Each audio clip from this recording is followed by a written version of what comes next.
सभी आदरणीय आगंतुकों का स्वागत है।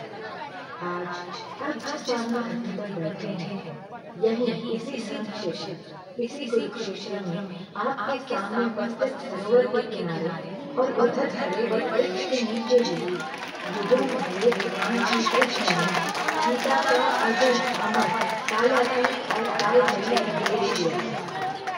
आज हम आपके लिए उसी विस्मयकारी वृत्तांत का पुनर्निरूपण करेंगे। चलचित्र, प्रकाश, ध्वनि, छायाचित्रों और जलप्रपातों के मिश्र माध्यम से महाभारत के भीष्म पर्व में उल्लेखित श्री कृष्ण और अर्जुन के इस संवाद में भक्ति, योग, ज्ञान, मोक्ष और कर्म के सिद्धांतों को इस तरह से बताया समझाया गया है कि इसमें भारतीय दर्शन के विचार, संस्कार, व्यवहार के सारे पक्ष समा जाते हैं। भगवद गीता का यह ध्वनि निरूपण आपको तभी मजा देगा जब आप भी इसके लिए मानसिक रूप से तैयार हो जाएंगे। और इसके लिए पहला काम है कि आप अपने सेल फोन को ऑफ करें। आपसे निवेदन है कि इस शो की रिकॉर्डिंग ना करें, क्योंकि यह कैमरा को नहीं आपकी आंखों को सुख देगा। तो कृपया अपने फोन बंद कर लीजिए और आनंद लीजिए उस वचन का, प्रवचन का, नीति वचन और धर्मोपदेश का, जो सदा सर्वदा से शाश्वत है, सर्वव्यापी है, सार्वभौम है। प्रस्तुत है श्रीमद् भगवद गीता।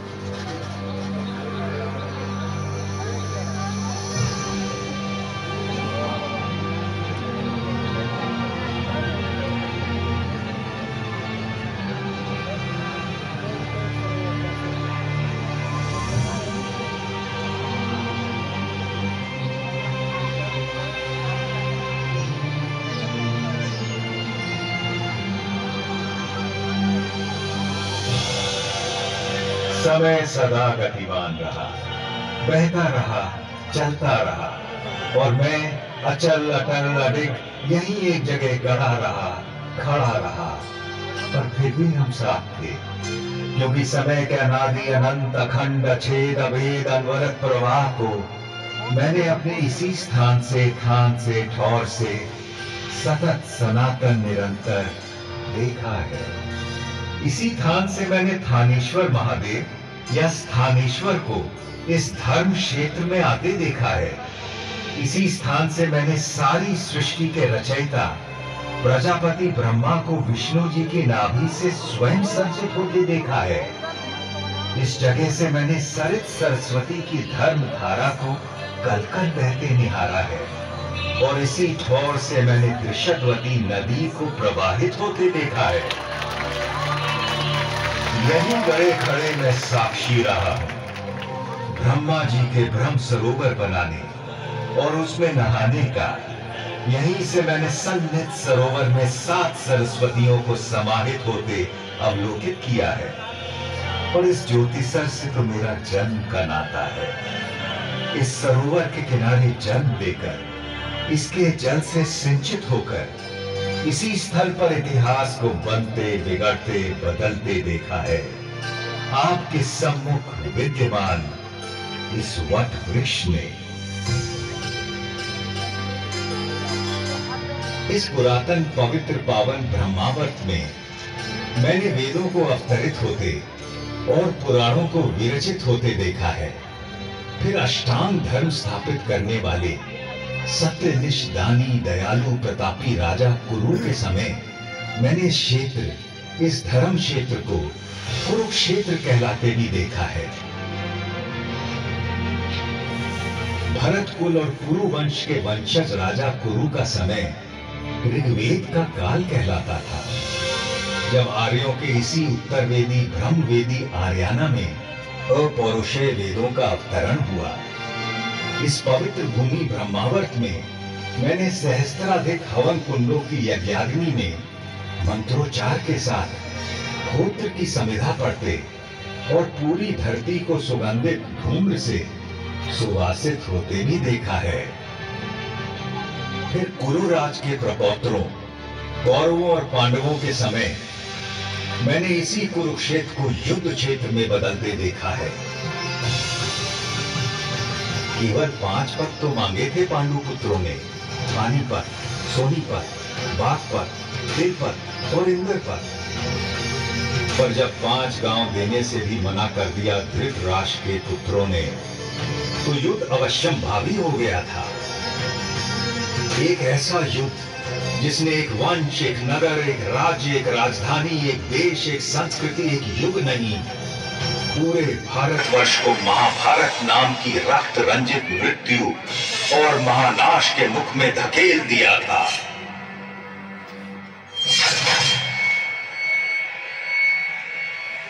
सच कहें तो महाभारत का युद्ध उसी दिन शुरू हो गया था, जब जुए के मादक और मारक खेल के लिए धृतराष्ट्र के पुत्रों ने पांडवों को हस्तिनापुर के अपने प्रासाद में आमंत्रित किया था।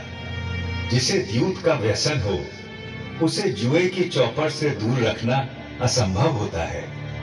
पांडवों की ओर से युधिष्ठिर पासे फेंक रहे थे और कौरवों की ओर से मामा शकुनी। एक एक कर सारे गांव गांव, धन धान्य और संपत्ति पांडव हारते चले गए। दूसरे भाइयों ने बड़े भाई को आगे खेलने से रोकने के अनेक यत्न किए, किंतु जैसे ही युधिष्ठिर मानने को होते, शकुनी उन्हें और उकसा देता। ऐसा कैसे हो सकता है कि पांडवों के बड़े राजकुमार के पास एक भी लाभ लगाने के लिए कुछ भी न हो? और कुछ तो होगा, कोई रथ घोड़ा, दास दासी, चाकर भृत्य, स्त्री। हाँ, एक चीज है मेरे पास, मेरी पत्नी द्रौपदी, मैं उससे दांव पर लगाता हूँ। भैया, द्रौपदी कोई वस्तु नहीं, हम 5 की पत्नी है वो। फिर कैसे आप इसे? ठीक है अर्जुन, तुम उसे जीत कर लाए थे, किंतु द्रौपदी में युधिष्ठिर का भी तो हिस्सा है। अभी इसका 5वां भाग काट कर दांव पर तो नहीं लगा सकते ना। आप पासा फेंके युधिष्ठिर, इस बार जीत निश्चित आपकी ही होगी।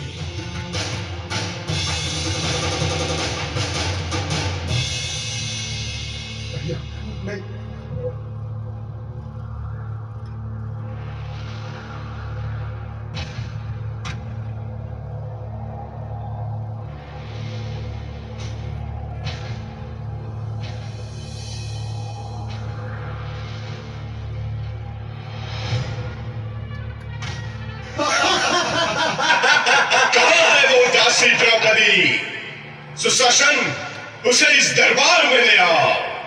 दुनिया तो देखे कि मैंने आज क्या जीता है।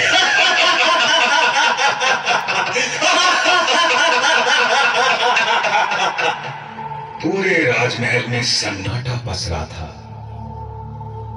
और उस नीरव मौन में केवल सुयोधन का अट्टहास गूंज रहा था। इधर सुशासन द्रौपदी को उसके केशों से घसीटता हुआ दरबार के बीचों बीच ले आया था।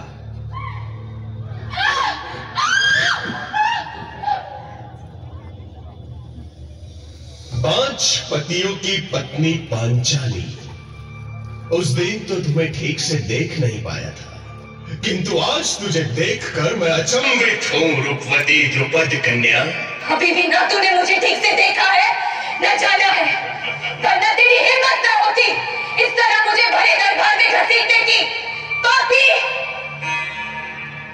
सही तो कह रही है, अभी तूने मुझे न ठीक से देखा है, न जाना है। सुशासन, चलो निर्वस्त्र कर दो इस दासी को। बस कर सुयोधन, तेरी हिम्मत कैसे हुई मेरी पत्नी का ऐसा अपमान करने की? सुशासन, दूर हट जा। यदि तूने द्रौपदी को छुआ भी तो मैं तुझे जीवित नहीं छोड़ूंगा। धर्मराज, आप ही बताइए ना, युद्ध में हारी हुई स्त्री पर किसका अधिकार होता है? जीतने वाले का या उसे हार जाने वाले का? अपनी आंखों के सामने इतना अधर्म तो न होने दीजिए धर्मराज। मौनम सहमति रक्षण। पुत्र सुशासन, निर्वस्त्र कर दो इस दंभी दासी को। कैसा पाप किया है आपने धर्मराज? अपनी पत्नी को मनुष्य नहीं, एक सूक्ष्म संपत्ति समझकर दांव पर लगा दिया। रोको इन्हें अर्जुन। नवा भीष्म, आप तो हमारे कुल के सबसे बड़े हैं, रोको ना ये पाप। गुरुवर्य द्रोण, क्या यही सिखाया है आपने आपके शिष्यों को कि इस सभा में एक भी वीर आज एक नारी के अपमान को रोकने के लिए आगे नहीं आ रहा? पिता धृतराष्ट्र, देखिए ये क्या हो रहा है आपके सामने। अंधे हैं, वो कैसे देखेंगे? पगली, देखेंगे तो हम आज तुझे। रुको से सुयोधन, वरना आज के बाद आने वाली पीढ़ियां तुझे सुयोधन नहीं, दुर्योधन के नाम से जानेगी।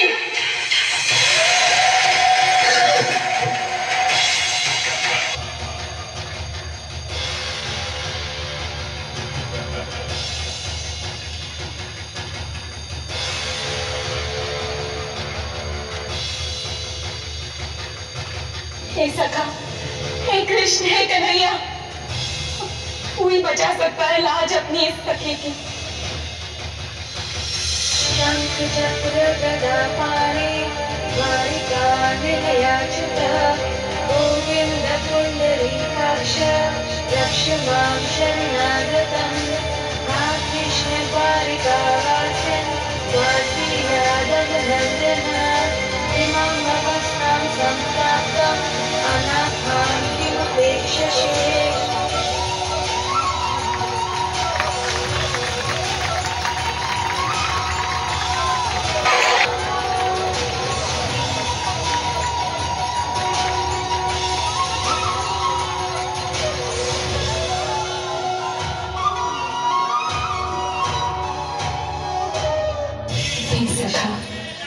इतनी देर क्यों लगाती?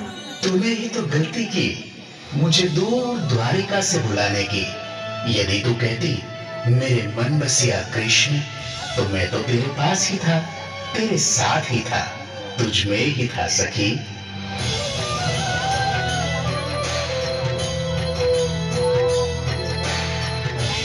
कृष्ण ने उस दिन अपनी सखी कृष्णा की लाश तो बचा ली, किंतु इस घोर पाप, इस जघन्य अपराध, संपूर्ण स्त्री जाति के इस अनादर के बाद संसार को प्रलयंकारी युद्ध से बचाना तब केशव के लिए भी संभव नहीं था।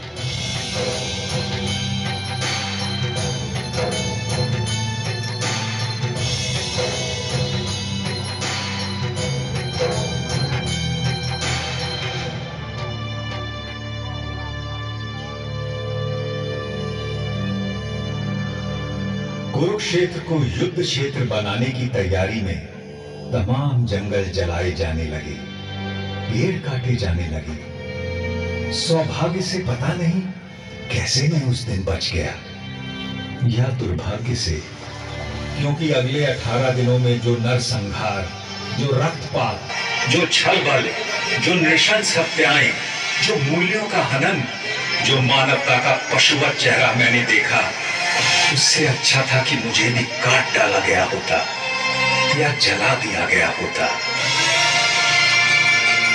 किंतु सबसे विस्मयकारी, विलक्षण और विचित्र था युद्ध का पहला दिन। कौरवों पांडवों की 18 अक्षौहिणी सुसज्जित सेनाएं यहीं सामने के मैदान में एकत्र होने लगी।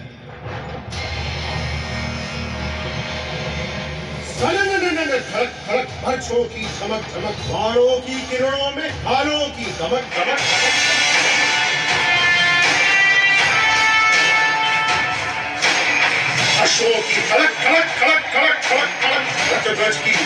लहट लहट लहट लहट, मृत्यु आलिंगन को वीरों की लड़क लड़क, सेना की तड़क भड़क, ललकारे चहक चहक, तूने हो गर्व से जो जीत दिखे झलक झलक झलक, गज सेना धमक धमक धमक धमक धमक, अग्नियस्त्र धड़क धड़क धड़क धड़क, जय जय जय गौरव कहीं पांडव जय घोष धड़क, जय जय जय गौरव कहीं पांडव जय घोष धड़क, जय जय जय गौरव कहीं पांडव जय घोष धड़क।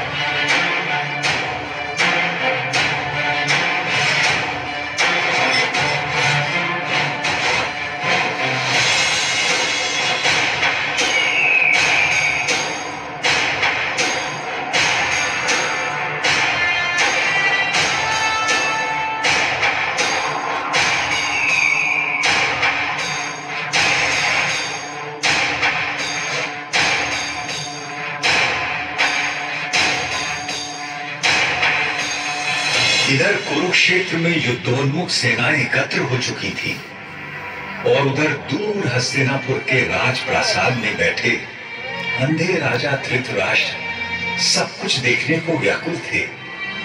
देखना तो दुर्भाग्य से असंभव था जन्मांध राजा के लिए, किंतु कदाचित उनके अंधेपन की प्रतिपूर्ति के लिए ही उनके रथवाहक संजय को दिव्य दृष्टि का वरदान था, जिससे वो दूर की चीजों को देख सकते थे। व्यथित धृतराष्ट्र ने संजय से पूछा, धर्म क्षेत्र कुरुक्षेत्र में जब मेरे और पांडु के बेटे युद्ध के लिए एकत्र हो गए हैं, तो संजय उन्होंने क्या किया है?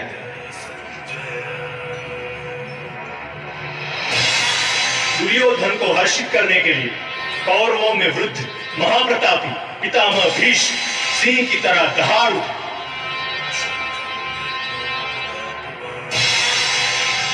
और उन्होंने युद्ध का शंख फूंक दिया है।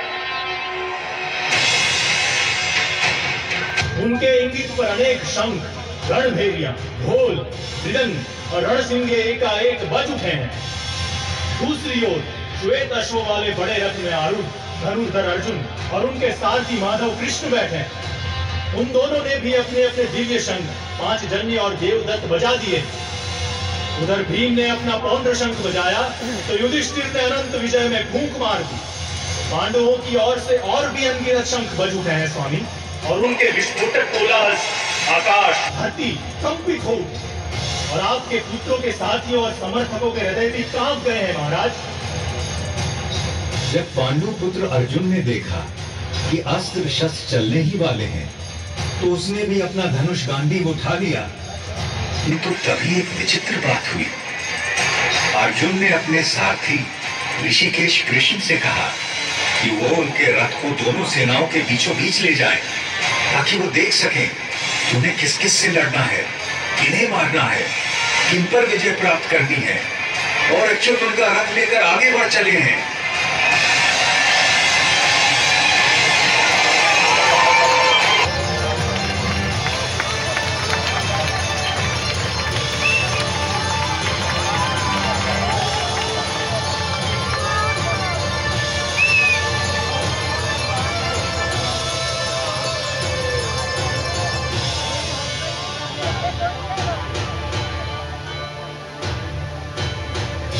अर्जुन ने देखा कि सामने भीष्म और द्रोण थे। उसने देखा कि सामने खड़े सभी शत्रु योद्धा उसके पुरखे और दादा हैं, उसके आचार्य और मामा हैं, भाई बेटे पोते और पूरे जीवन के संगी साथी हैं। उसने देख लिया कि सामने खड़े मरने मारने को आतुर लोग सब उसके अपने थे, और व्यथित होकर वो बोल उठा, कृष्ण, न मुझे विजय चाहिए, न राज्य, न सुख। हमें राज्य मिले भी तो क्या होगा?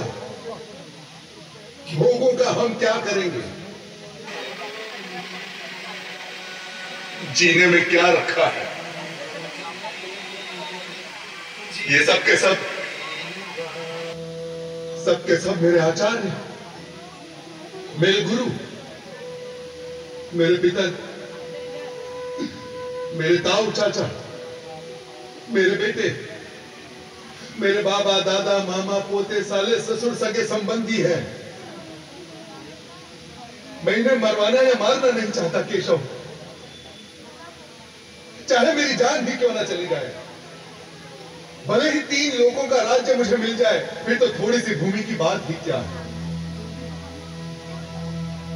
माना यह आतताई है किंतु वो है तो हमारे बंधु ही।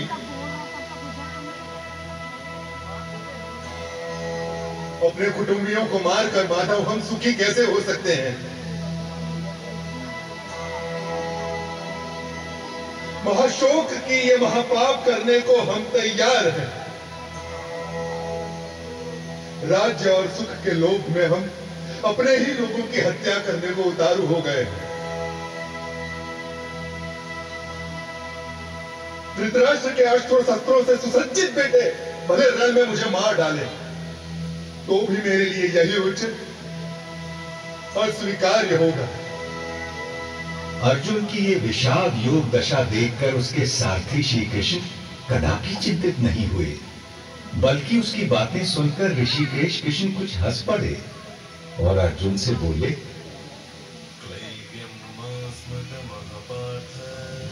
काय मत पार्थ, यह तुझे शोभा नहीं देता। हृदय की शुद्ध दुर्बलता को त्याग दे और उठ खड़ा हो जा। तू तो परंतप है, तेरा काम है शत्रुओं को हराना, बैरियों को मारना। इस देह में आकर हमारी आत्मा बचपन, जवानी, बुढ़ापा इन सभी अवस्थाओं को प्राप्त करती है और फिर एक देह से निकलकर दूसरे देह में चली जाती है। इस देह परिवर्तन को देखकर कोई भी धीर बुद्धि व्यक्ति कभी भ्रमित नहीं होता है अर्जुन। जैसे पुराने कपड़ों को उतारकर मनुष्य नए कपड़े पहन लेता है, उसी प्रकार आत्मा भी पुराने शरीर को त्याग कर नया शरीर धारण करती है। इस आत्मा को ना तो शस्त्र काट सकता है और ना आग इसे जला सकती है, ना इसे पानी भिगा सकता है और ना ही हवा उसे सुखा सकती है। यूं सांख्य योग की बारीकियों को आगे समझाते हुए कृष्ण बोले, कुरुनंदन, इस योग में व्यवसायिक बुद्धि और कर्म निर्धारक बुद्धि दोनों एक ही है, लेकिन जो अव्यवसायी है, अकामी है, अकर्मण्य है, उसकी बुद्धि तो अनंत शाखाओं में बढ़कर भटक जाती है अर्जुन। और फिर देवकी नंदन श्री कृष्ण ने वो शब्द कहे जो आज तक हर भारतीय के मन मस्तिष्क में गुंजायमान रहते हैं। तेरा अधिकार केवल कर्म पर है, फल पर कभी नहीं। तू कर्म करते समय फल की इच्छा कभी मत कर और कर्म से कभी मुंह भी मत मोड़। काश कि मनुष्य ये बात हम पेड़ों से समझ लेते, जो सारे संसार को, मनुष्यों, पशु पक्षियों को निरंतर फल देते हैं, किंतु स्वयं उस फल के भोग के बारे में कभी नहीं सोचते। वरना तो सारे जंगल, सारे पेड़ पौधे, सारी वनस्पति कब की नष्ट हो जाती और उसके साथ संसार में संपूर्ण जीवन भी।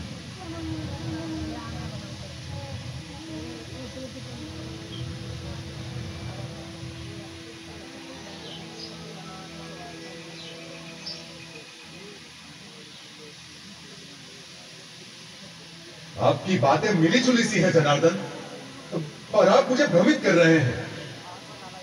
कृपया निश्चित करके कोई भी एक बात कहे जिससे कि मेरा कल्याण हो देवकी नंदन। और आपका जन्म तो कई युगों के बाद हुआ था, सतयुग, त्रेता युग। फिर आप सब कैसे जानते हैं कि आरंभ में ये सब कहा गया था? भरतवंशी अर्जुन, जब जब धर्म का ह्रास होता है और अधर्म बढ़ता है, तब तब मैं अपने आप को स्वयं सर्जित करता हूं। भले लोगों की रक्षा के लिए, बुरों के नाश के लिए और धर्म की स्थापना के लिए मैं बार बार अवतार लेता हूं, हर कल्प में होता हूं।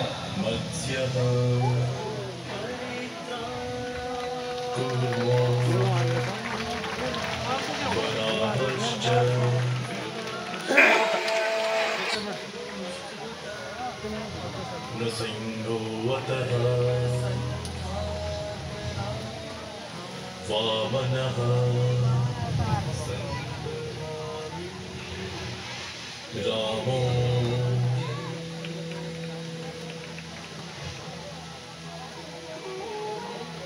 रामश्च चतुर्दशः। अर्जुन के सीधे संशय के बाद भगवान ने उसे ध्यान योग के बारे में इस प्रकार बताया। श्रद्धावान, खोजी और इंद्रियों को जीत चुके व्यक्ति को ही ज्ञान प्राप्त होता है, और ज्ञान प्राप्त होने के बाद उसे शीघ्र ही परम शांति मिल जाती है। हे कृष्ण, आपने कर्मों से संन्यास की और फिर कर्मों के योग की भी प्रशंसा की। इनमें से सचमुच कौन सा हितकारी है? कृपया निश्चित करके मुझे समझाइए। अर्जुन, अपना उद्धार अपने आप ही किया जा सकता है। स्वयं को कभी गिराना नहीं चाहिए। हम अपने मित्र भी स्वयं ही हैं और स्वयं ही अपने सबसे बड़े शत्रु भी। जो बहुत खाता है, ना तो योग उसे मिलता है और ना ही उसे जो बिल्कुल नहीं खाता। ना ये बहुत सोने वाले को मिलता है और ना ही बहुत जागने वाले को। जो यथा योग्य खाता है, जो यथा योग्य पैदल चलकर विहार करने आता है, कर्म में यथा योग्य प्रयास करता है, जितना सोना चाहिए उतना सोता है, जितना जागना चाहिए उतना जागता है। ऐसे योगी का योग ही दुखों का नाश करता है। यही तो विलक्षणता थी श्री भगवान के उद्गारों की, जिसमें जीवन के प्रत्येक पहलू की बात समाहित थी। परंतु अर्जुन ने फिर एक प्रश्न किया। कृष्ण, मन चंचल तो होता ही है, वो शक्तिशाली और कठोरताई भी है। उसे बस में रखना तो हवा को रोक कर रखने जैसा कठिन लगता है मुझे। निसंदेह महाबाहु, निसंदेह मन बहुत चंचल है और उसे बस में करना बहुत कठिन। किंतु कौन्ते, अभ्यास और वैराग्य से इस चंचल मन को भी वश में किया जा सकता है। इस तरह श्री कृष्ण ने अर्जुन को आश्वस्त किया। वो मूर्ख लोग मेरा तिरस्कार करते हैं, मेरा महत्व घटाते हैं, जो ये समझते हैं कि ये समस्त भूत प्राणियों का महेश्वर और अजन्मा मैं इन सभी कार्यों को करने के लिए इस मानव देह पर आश्रित हूं। वो मेरे परम भाव, मेरे परमात्मा तत्व को न जानते हैं न पहचानते हैं। किंतु मैं पत्र, पुष्प, फल, जल, जो कोई भी मुझे भक्ति भाव से अर्पित करता है, मैं ऐसे भक्त का हर उपहार बिना किसी भेदभाव के स्वीकार करता हूं। ये सब जो आपने मुझे बताया है केशव, उसे मैं 100% सच मानता हूं। आपका रहस्य ना तो देवता जानते हैं और ना ही दानव। किंतु अपना योग और विभूति एक बार फिर से और विस्तार पूर्वक बताइए ना जनार्दन, क्योंकि आपकी वाणी और वचनों को सुनकर मुझे तृप्ति नहीं होती। अर्जुन के इस प्रश्न के उत्तर में श्री कृष्ण ने उसे विश्व रूप दर्शन योग के बारे में ज्ञान दिया। आकाश में सहस्त्र सूर्य एक साथ निकल आए तो उनका संवेद प्रकाश भी उस महात्मा की दमक की बराबरी शायद ही कर सके। इसलिए तो उठ, यश कमा, शत्रुओं को जीत, इस समृद्धशाली राज्य भोग। इन सबों को तो मैंने पहले ही मार दिया है, तुझे तो बस निमित्त बनना है पांडव। मेरे पास केवल वो लोग आ सकते हैं जो अपने समस्त कर्म मुझे अर्पित कर देते हैं, जो मेरी ओर उन्मुख हो, जो मेरे भक्त हो, जो इस संसार के सभी भूत पदार्थों और प्राणियों के प्रति शत्रुहीनता की भावना रखता हो। केवल वो ही मुझे प्राप्त कर सकता है पार्थ। शनैः शनैः अर्जुन का मन कुछ स्थिर होने लगा और जिज्ञासु होकर उसने श्री कृष्ण से पूछा कि कुछ वक्त हमेशा सतत उनकी उपासना करते रहते हैं और अन्य उनको अक्षर और अव्यक्त मानकर उनकी उपासना करते हैं। अब प्रश्न ये है कि उन दोनों में से वो स्वयं किसको अच्छा योगी मानते हैं। भगवान ने बड़े धीरज से उत्तर दिया, मेरा वो भक्त मुझे प्रिय है जो द्वेष नहीं करता, जो समस्त भूत पदार्थों और प्राणियों का मित्र है, जो सब पर करुणा करता है, जो निर्मम है, निर्मोही है, निरंकार है, जिसमें मैं नहीं, जो अपने को कर्मों का कर्ता नहीं मानता, जो सुख और दुख दोनों को एक समान समझता है, जो क्षमा से भरा हुआ है। मेरा वो भक्त मुझे प्रिय है जो संतोषी है, सदा योगी है, आत्मा को जीतने वाला है, इरादों का पक्का है और मन बुद्धि सब मुझ पर अर्पित करता है। जनार्दन, बहुत से लोग जो शास्त्र में बताए गए तरीके से हटकर पूजा यज्ञादि करते हैं, उनकी आस्था कैसी है? भारत, सबकी श्रद्धा अपने अपने व्यक्तित्व और स्वभाव के अनुरूप होती है। मनुष्य श्रद्धा का पुतला है, जिसकी जैसी श्रद्धा होती है वैसा ही वो होता है। अर्जुन ने एक अंतिम प्रश्न किया, महाबाहु, ऋषिकेश, केशिनी शूदन, मैं संन्यास का और त्याग का तत्व भी जानना चाहता हूं। इनमें से सचमुच कौन सा हितकारी है, यह भी समझना है मुझे। कवि और निराशा छूमंतर हो गए और अर्जुन ने अपना गांडीव उठा लिया और प्रतिज्ञा तान दी। अब महाभारत होने को कोई नहीं रोक सकता था।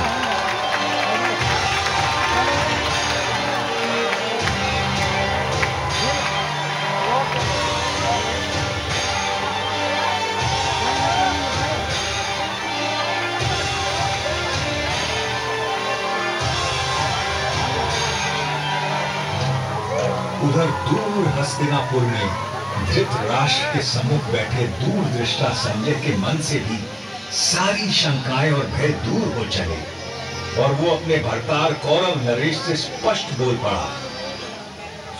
जहां योगेश्वर श्री कृष्ण, धनुर्धर अर्जुन, वहीं लक्ष्मी हो, वहीं विजय हो, वहीं कल्याण हो, वहीं अचल नीति का व्यवहार हो।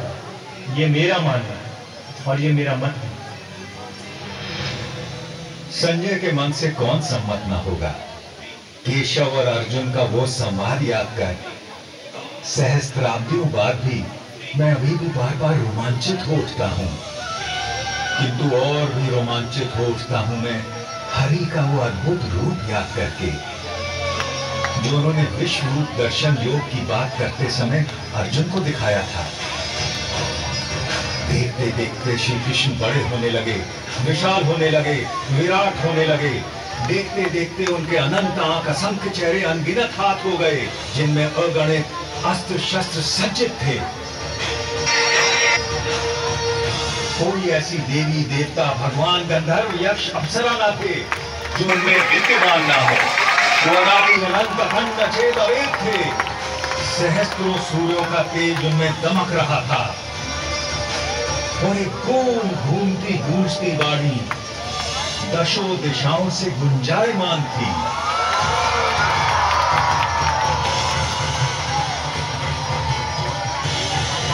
मैं अक्षर हूँ, अनिर्देश्य हूँ, अव्यक्त हूँ, सर्वज्ञ हूँ, चिंतन से परे कूटस्थ हूँ, अचल हूँ। मैं ही भूतों के भीतर स्थित आत्मा, उनका निजत्व, उनका अपनापन हूँ। आदित्यों में मैं विष्णु, प्रकाश पुंजों में सूर्य, मारुतों में मारीचि, नक्षत्रों में चंद्र, वेदों में सामवेद, देवताओं में इंद्र, इंद्रियों में मन, प्राणियों में चेतना, रुद्रों में शंकर, यक्षों में कुबेर, वसुओं में अग्नि, पर्वतों में मेरु, पुरोहितों में बृहस्पति, सेनापतियों में स्कंद, जलाशयों में समुद्र, महर्षियों में भृगु, वाणी में ओम, यज्ञों में जप, अचल पदार्थों में हिमालय, पेड़ों में अश्वत्थ, देवर्षियों में नारद, गंधर्वों में चित्ररथ, मुनियों में कपिल, अश्वों में उच्चैश्रवा, गजों में ऐरावत, मनुष्यों में राजा, हथियारों में वज्र, गौओं में कामधेनु, जन्मदाताओं में कामदेव, नागों में वासुकी, पशुओं में सिंह, पक्षियों में गरुड़, मछलियों में मगरमच्छ, पवित्रकर्ताओं में पवन, ऋचाओं में बृहत्साम, छंदों में गायत्री, ऋतुओं में वसंत, नदियों में गंगा, शस्त्रज्ञों में राम, विद्याओं में आध्यात्म, सृष्टियों का आरंभ अंत मध्य मैं ही हूँ। तभी समाप्त होने वाला काल भी मैं हूँ पार्थ, सबका हरण करने वाली मृत्यु मैं हूँ, भविष्य में होने वाले जन्मों का कारण भी मैं ही हूँ। मैं विश्व तो मुख हूँ, ये पूरा विश्व मेरा मुख है।